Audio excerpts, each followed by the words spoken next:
여러분 반갑습니다. 본격 밀리터리 팟캐스트 밀떡 시작합니다. 고현준입니다. 안녕하세요. 안녕하세요. 국방종론 박찬준입니다. 안녕하세요. 놀러온 정명섭 작가입니다. 네. 날씨가 많이 추워졌습니다. 이제 겨울이니까 추운 건 뭐 당연한 건데 이게 얼마 전까지 또 따뜻했잖아요.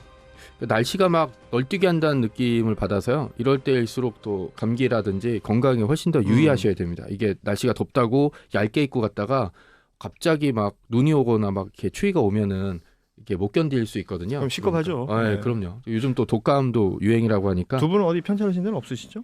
네, 저는 없는데 특히 이제 어르신들 그렇죠. 네. 방한복 잘 챙겨 특히 입으셔야 모자 되고, 잘 챙기라고 네, 하더라고요. 네. 그러셔야 될 것 같아요. 어르신들.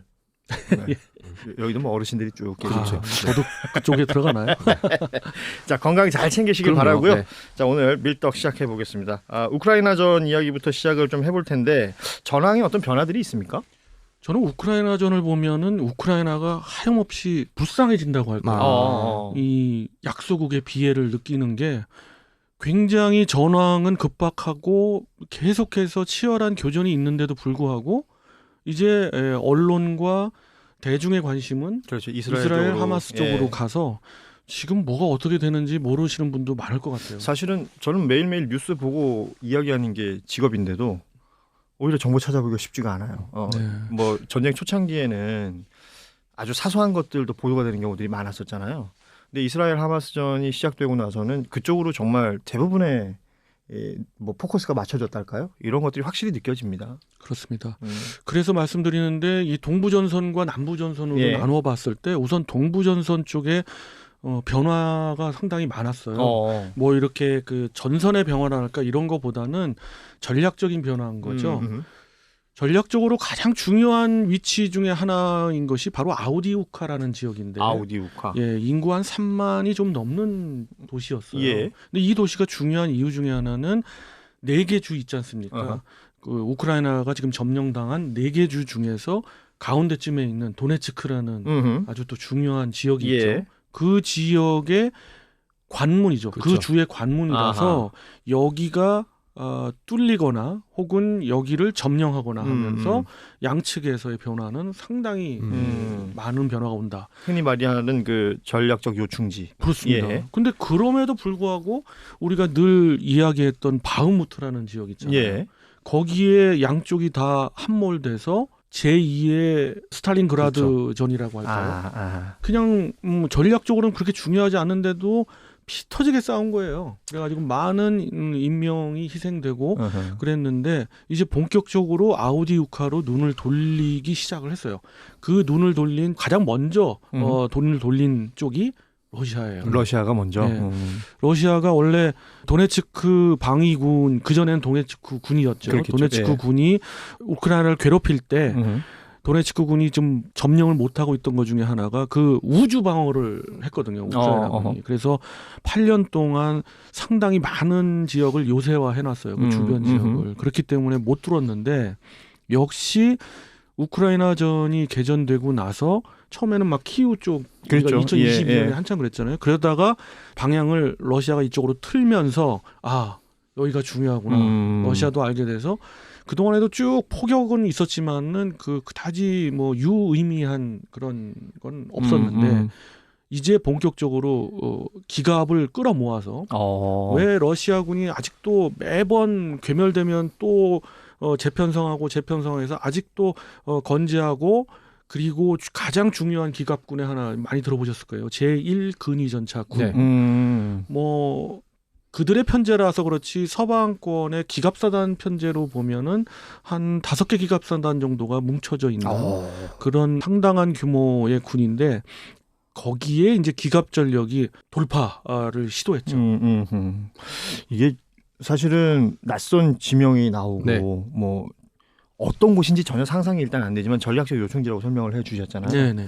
그럼 여기서 펼쳐지는 어떤 전쟁의 양상이라는 것은 그 기갑을 앞세운 그러니까 뭐 지상전의 형태가 되는 것인가요, 여기는? 원래는 그러면 안 되는데 러시아가 이제 안 뚫리니까 기갑으로 이제 밀어붙이려고 한 건데 요소의 우크라이나군은 매복하면서 그 방어를 하고 있기 때문에 네네. 아까 제가 표현하기를 우주 방어라고 네. 했잖아요. 마찬가지로 사역을 당해서 방어를 하고 있고 거기에 제가 알기로는 한 9개 여단 정도가 이제 밀집 요소의 주변에 그렇군요. 밀집되어 예. 있는데 그 중에서 주목할 만한 부대라고 하면은 47 기계화 여단이 여단. 가장 네. 주목됩니다. 왜냐하면 이 여단은 독일에서 미군에 의해서 훈련을 받은 우크라이나 군이고 같이 운영하고 있는 장비들, 브래들리 기갑 장갑차. 장비들이 네. 전부 미제가 주가 되고 있어요. 그렇기 때문에 주력은 47 기계화 여단인데 결국은 기갑이 엄청난 손실을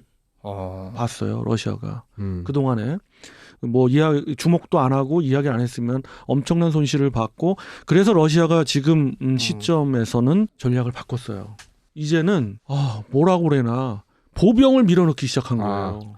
기갑 대신 탱크 네, 대신에 네. 기갑이 밀고 갔는데도 이게 뭐가 안 만만하지가 않으니까 보병까지. 그러니까는 그렇게 되면 자칫 잘못하면 더 피해가 커질 수도 있는 거 아니에요? 엄청난 그래서 지금 인명 손실이 있는데 우크라이나가 지금 굉장히 위기를 겪고 있어요. 왜냐? 아니 보병을 괴멸시켜도 계속 나오는 거예요. 일종의 저기 한국전대 중공군의 인해 전술 같은 건가요? 그렇죠. 우리가 원래 한국 전쟁을 그냥 피상적으로 할 때 인해 전술이라는 표현을 많이 쓰잖아요. 사실은 중공군이 그렇게 인민해방군이 그럴 정도의 인해 전술은 안 썼음에도 불구하고 우리가 인해 전술로 느낄 수 있을 그런 공포였잖아요. 근데 러시아는 진짜 인해 전술인 거예요. 그래서 한 대대급을 완전 괴멸시키면 또 대대급이 나오고 괴멸시키면 또 나오고 그래서 어디까지 갈지를 모르게 지금 인명 손실이 있고 우크라이나도 마찬가지로 심지어 총알이 부족하다 할 정도로 지금 급박합니다. 추가로 말씀드리면 아우디우카가 중요해진 이유가 러시아의 전략이 좀 바뀐 거에 대한 반증으로 보는 사람이 굉장히 많거든요. 예전에 초창기에는 키이우 점령이 1차 목표였기 때문에 다른 데는 별로 신경을 잘 안 쓰거나 키이우 점령한 다음에 밀고 들어오면 되겠지라는 식으로 생각했는데 아우디우카가 어디냐면 도네츠크 주에 도네츠크 주도가 딱 그 서로 점령선이 걸려 있어요. 특히 여기 도네츠크 공항 여기가 그 우크라이나군이 마지막까지 사수했던 지역이라 그 다큐멘터리가 있거든요. 포위된 지역에서 우크라이나군이 진짜 항공 이제 헬기로 보급을 받으면서 마지막까지 버틴 거예요. 그래서 도네츠크 반군이 이 공항을 지키는 우크라이나 병사들 사이보그라고 불렀거든요. 인간이 아니다라고 할 정도. 그리고 여기를 공항이 그래서 거의 점령을 했는데 공항에서 멀리 나가지 못한 거예요.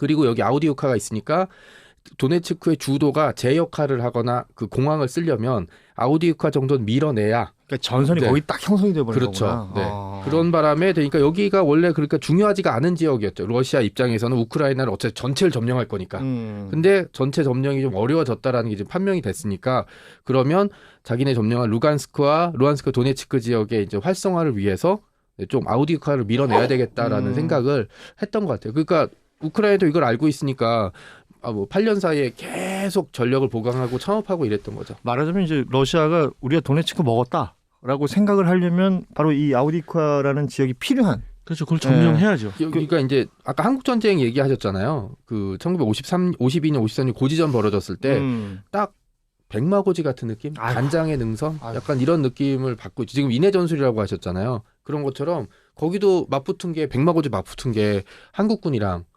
중국군이었잖아요. 이게 그러니까 지금 고지전 얘기를 하시니까 뭐 남는 것도 없이 그냥 피해만 생기는 거 아니에요? 그렇죠. 백마고지전을 잠시 이제 보면은 더 볼 것도 없이 이제 우리 군만 보더라도 뭐 정신력으로 싸웠잖아요. 그렇죠. 뭐 머리띠 이렇게 두르고 그러니까, 무조건 돌격. 그냥 엄청난 희생이 있고 그래서 그 희생 끝에 고지를 한번 점령하면 그 다음 날 뺏기고 또 밀려버리고. 뭐 23번인가요? 맞아요. 20몇 번을 서로 이제 주인이 바뀌었던 그래서 이제 그 고지의 지대가 낮아졌다까지 얘기하는. 근데 이제 뭐 부연 설명을 하셨지만은 그런 복잡함을 떠나서 한마디로 요약하면 아우디우카를 사수해야지만이 그 도네츠크를 위시한 돈바스 지역이 안정화되는 거고 그게 러시아 입장인 거예요. 반대로 우크라이나 입장에서는 그 도네츠크를 포함한 이 동부 지역을 다시 되찾으려면 그 시작점은 바로 아우디우카여야 된다는 거예요. 그래서 미국에서 콕 집어서 얘기한 게 바흐무트를 설사 조금 포기하거나 거기에 대한 그 우주 방어를 덜 하더라도 여기에 만반의 준비를 하든가 아니면 공세를 취해라. 이쪽으로. 차라리 좀 어느 정도 힘이 있을 때 공세를 취했으면 우크라이나가 좀 더 유리한 측면이 있지 않았을까 하는 지금 생각인 거예요.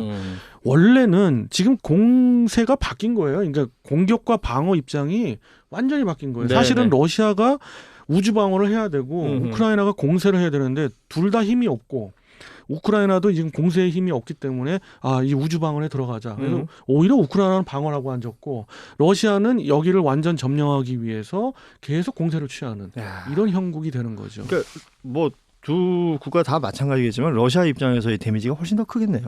인명과 이제 뭐 물적인 그런 피해는 러시아가 지금 상당히 입고 있죠. 흔히 하는 말로 그 왜 요새 자주 쓰는 표현 중에 뭐 갈아 넣는다 네. 이런 표현 하는데 진짜 병사들을 갈아 넣는 공간이 되고 있는 것 같아요. 그래요. 그래서 굉장히 좀 뭐랄까 마음이 더 찹찹해요. 네. 그러네요. 예. 이제 결국 전세는 이게 동계로 접어들고 있잖아요. 라스푸티차가 찾아오게 되면은 이 지역은 이제 공세라든지 이동이 사실상 좀 어려울 수 있고요. 그러니까 홀드가 되는 거겠죠. 그렇죠. 헤르손 지역, 이 지역의 하류 지역을 원래는 강이 있었기 때문에 도강이 불가능하되는데 그 러시아군이 댐을 폭파시키는 바람에 여기가 이제 뻘밭이 돼버렸거든요. 수량이 상당히 줄어서 지금 현재 우크라이나군이 교두보를 확보한 정도까지는 진척이 되고 있는데 여기서 이제 이쪽으로 더 공세를 할지 어떨지는 좀 추가적으로 봐야 될 것 같아요. 공세는 제가 보기엔 절대 못한다고 봅니다. 지금 우크라이나는 탄약 부족이 정말 심각한 지경에 이르렀고 뭐 하나와 뭐 영국의 이제 모 회사가 계약이 돼가지고 뭐 155리 포탄이 뭐 지급된다라고 하잖아요. 뭐 그게 이제 우크라이나전까지 흘러갈지 어쩔지는 모르겠습니다만은 어찌 됐든 나토에서 지원하는 것도 문제고 우리가 더 넓게 보면 미국의 선거가 이제 코앞으로 그렇죠. 점점 다가오면서. 이것은 정말 우크라이나에서는 어떻게 보면 이제 운명이 갈리지 않나. 그러니까요. 이런 상황이 돼버리니까 제가 약소국의 비애다라는 표현을 쓴 거예요. 서글프네요, 진짜. 그러니까 예전에 걸프전 기억하시죠? 그때 아버지 부시가 이 전쟁에서 승리하고 나서 지지율이 엄청 올랐어요. 네. 그러니까 민주당에서는 이번 선거 대통령 선거는 우리 질 것 같으니까 다들 손살을 쳤는데 그때 클린턴이 나와서 했던 구호가 뭐냐면 바보야 문제는 경제야 라고 하면서 졌어요. 그러니까 이번 대선에서도 결국 미국이 경제 상황이 지금 엄청 좋지는 않잖아요. 경제 문제를 공화당에서 걸고 넘어지면 민주당에선 당연히 지원하는 거에 대해서 조금 생각을 하거나 약간 보류하는 포지션을 보여줘야 될 수밖에 없거든요. 실질적으로 뭐 미국에서 여론조사를 하면 지금 트럼프가 계속해서 1등 한다라는 보도는 접하고 있는 것이고 바이든 입장에서는 사실은 바이든이 미 상원에 있을 때부터 외교 전문가잖아요. 그래서 외교에 있어서는 성과가 있을 줄 알았었는데 뭐 민주당 지지자들은 어떤지 모르겠지만 미국 국민 대개들 또 공화당 지지자들 중에 특히나 트럼프를 강성으로 지지하는 사람들한테는 그렇죠. 아예 씨알도 안 먹혀 들어가고 있는 수준이기 때문에요. 그렇죠. 왜 우리가 우크라이나 전에 그래서 지금 뭐 트럼프의 공언은 이거잖아요. 24시간 내에 다 걷어들이겠다. 뭐 평화 협상을 매듭짓겠다. 뭐 그게 말대로 될지는 모르지만은 트럼프는 그럴 것 같다라는 생각도 들어요. 그러니까 저도 뭐, 그렇게 생각이 들고 그가 얘기했던 말이 그대로 실행에 옮기는 게 다반사였기 때문에 그러니까 이게 참 아이러니합니다. 결과적으로 여러 가지가. 그러니까 결국 바이든이 조금 힘을 되게 많이 실었던 게 결국은 중동의 평화 협상이었었는데 그것도 지금은 그 평화 협상도 지금 하마스의 기습 공격으로 사실상 이제 끝나버린 셈이죠. 그러니까 바이든이 하고자 했던 것들이 다 망가진 거죠. 말하자면. 그렇죠. 예. 그러니까 이런 상황 속에서 우크라이나 상황에 대한 이야기를 짧게 나눠봤고 한 가지 이슈가 이제 F-16이 언제 들어가느냐가 또 관건이 될 것 같죠. 왜냐하면 F-16이 지금 조종사 훈련을 하고 있어서 빠르면 내년 초, 늦으면 내년 봄쯤에는 이제 전투기가 미사일을 달고 투입된다면 제공권이 어떻게 바뀔지 모르고 그 다음에 이 제공권의 변화에 따라서 이제 그렇죠. 그러니까 여기에 그거잖아요. F-16이 들어가느냐 안 들어가느냐도 이 추운 겨울을 지난 다음에 그렇죠. 뭔 일이 벌어질 텐데 추운 겨울이 지나고 나면 바로 선거 코앞이란 말이에요. 그러니까 이제 뭐 어려운 거예요. 네. 그래서 F-16이 뭐 게임 체인저라니 그동안에 이제 게임 체인저 얘기들을 많이 했습니다만 저는 궁극의 게임 체인저는 다른 데 있었고 사실 게임 체인저라고 표현하는 많은 사람들 이야기할 때 밀떡에선 그랬습니다. F-16이 전장에 등장하는 그런 시기는 적어도 아무리 빨라야 이 겨울은 지나야 된다는 그렇죠. 거였고 그게 거의 현실화됐고요. 이 겨울 지나고 나면은 점점 더 이 우크라이나전은 이 상태 교착 상태로서 협상에 들어가지 않을까 하는 게 생각이고 뭐 전 세계 입장에서 보면 그게 더 나을 수도 있겠습니다만은 우크라이나 입장에서는 영토를 15%를 빼앗기고 그렇죠. 예. 협상에 임하는 거라서 쉽지 않을 것 같아요. 결국 뭐 전쟁 이야기를 하고 있지만 어느 국가의 정치 이야기로 마무리가 되는 것 같기도 하고 네. 재임 기간에 트럼프가 보여줬던 모습들이 있기 때문에 지금 다시 트럼프가 만약에 미국 대통령이 된다면 이 우크라이나는 지금 트럼프의 공언대로라면 그냥 이대로 끝나버리는 거잖아요. 그렇죠. 이대로 끝나죠. 그러면 그 긴 시간을 쏟아부었던 모든 것들이 얼마나 허망할까. 얼마나 허망할 뿐만 피해도? 아니라 네. 더 크게 이야기하면은 미국은 나토에서 빠질 가능성이 그렇죠. 다분히 커요. 그렇죠. 뭐 트럼프가 그 전에 보여줬던 네. 모습들이 있으니까. 그리고 트럼프는 뭐 어떤 부분에 있어서는 굉장히 단호한 부분도 있겠습니다만은 특히 자국의 군대가 어디 뭐 외국에 가서 전쟁을 할 때는 예. 정말 그에 조금이라도 이익이 있어야 이제 하는 거거든요. 결국 그 뭐 비즈니스 했던 사람이고 돈 얘기고 지금 예를 들어서 트럼프가 돌아와서 평화협정 그냥 아주 단박에 끝내버리고 전쟁을 끝내버렸다. 그러고 나면 우크라이나 재건 혹은 러시아 재건에 트럼프는 또 뛰어들 거예요. 그렇지. 그러니까 돈 되는 시장이라고 생각한다면, 그러니까 이런 일들이 벌어질지도 모르기 때문에 이 겨울을 보내는 그 우크라이나 그 현지에 있는 사람들의 마음은 특히 뭐 군 지도부나 정치 지도하는 지도자 입장에서는 굉장히 복잡할 거예요.